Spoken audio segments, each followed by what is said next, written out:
Hello students, welcome to part 9 of chapter photosynthesis. Today we are going to discuss about chemiosmosis. Chemiosmosis. Osmosis or movement of molecules from a region of higher concentration to a region of lower concentration through semi-permeable membrane. Here when we talk about chemiosmosis, we are going to discuss about the hypothesis which was proposed by Peter Mitchell, where we explained the movement of protons, movement of ions, especially protons, across a semi-permeable membrane, that is nothing but the phosphobiolipid layer of thylakoid, down the electrochemical gradient. Means what? Electrochemical gradient means from a region of higher concentration to a region of lower concentration. So no energy was required for the movement of these protons. Example of this is formation of ATP molecules because of the movement of hydrogen ions or protons across the membrane. It takes place during both photosynthesis as well as respiration. Let us understand how it occurs during photosynthesis.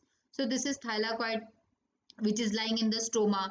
Thylakoid is made up of double walled membrane. This is the outer membrane. This is the inner membrane. Inside it lies the lumen. Okay, and what is this membrane made up of? Phospholipid bilayer, which is semi-permeable in nature. On the wall, there are photosystems PS2, PS1. You know very well about these photosystems, which are nothing but collection of number of pigments, also called as quantasomes. Now, in between the photosystems, there are lot of electron carriers, which are usually protein in nature.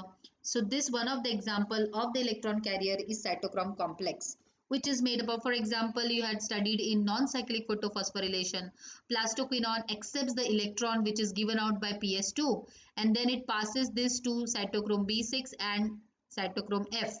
So these are the nothing but different types of electron carriers.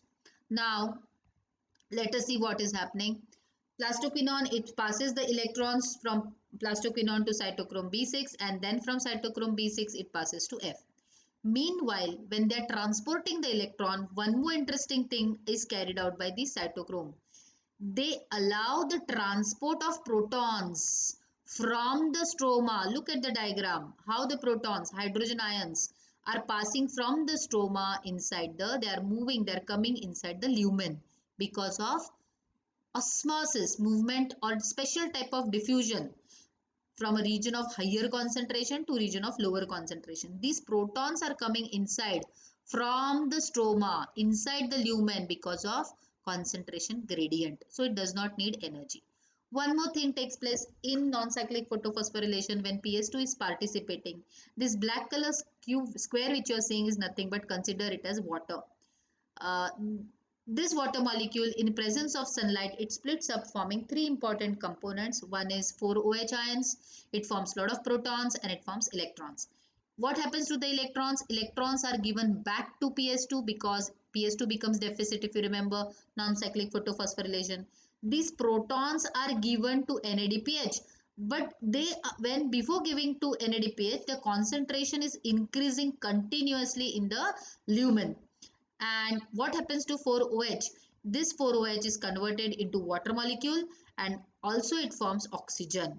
So along with water molecule, oxygen is also released. Therefore, it is called as photolysis. Half molecule of oxygen is released because of OH ions.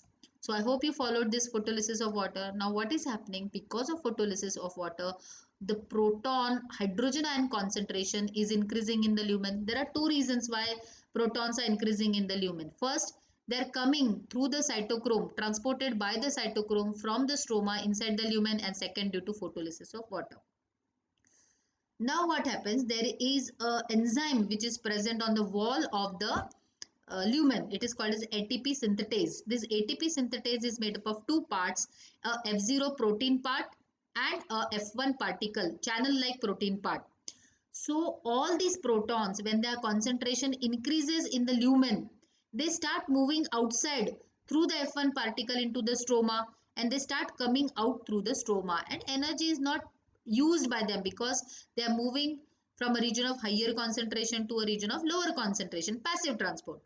But during this time, what is happening? The energy in the proton is utilized by ADP, adenosine diphosphate and inorganic phosphate, and lot of energy bound compounds, ATP molecules, are synthesized.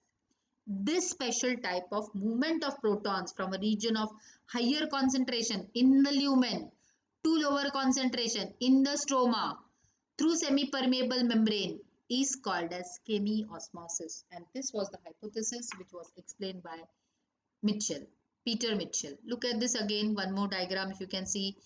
This green color part is the thylakoid interior space, means it is lumen. Opposite diagram draw किया यहाँ पे. This is lumen and this is the stroma. The pink color part is the stroma. And you can see this is pink color part is the ATP synthetase, and see how the blue color protons are moving from a region of higher concentration. They are more in the lumen, all these blue balls, and they are moving through these ATP synthetase, and what are they resulting? They are forming these ATP molecules, chemiosmosis. And protons, why do they increase? Not only they are coming from here, protons are released in the lumen also during electron transport chain. So I hope you have understood this picture. In next video, students, will discuss about photorespiration. Thank you.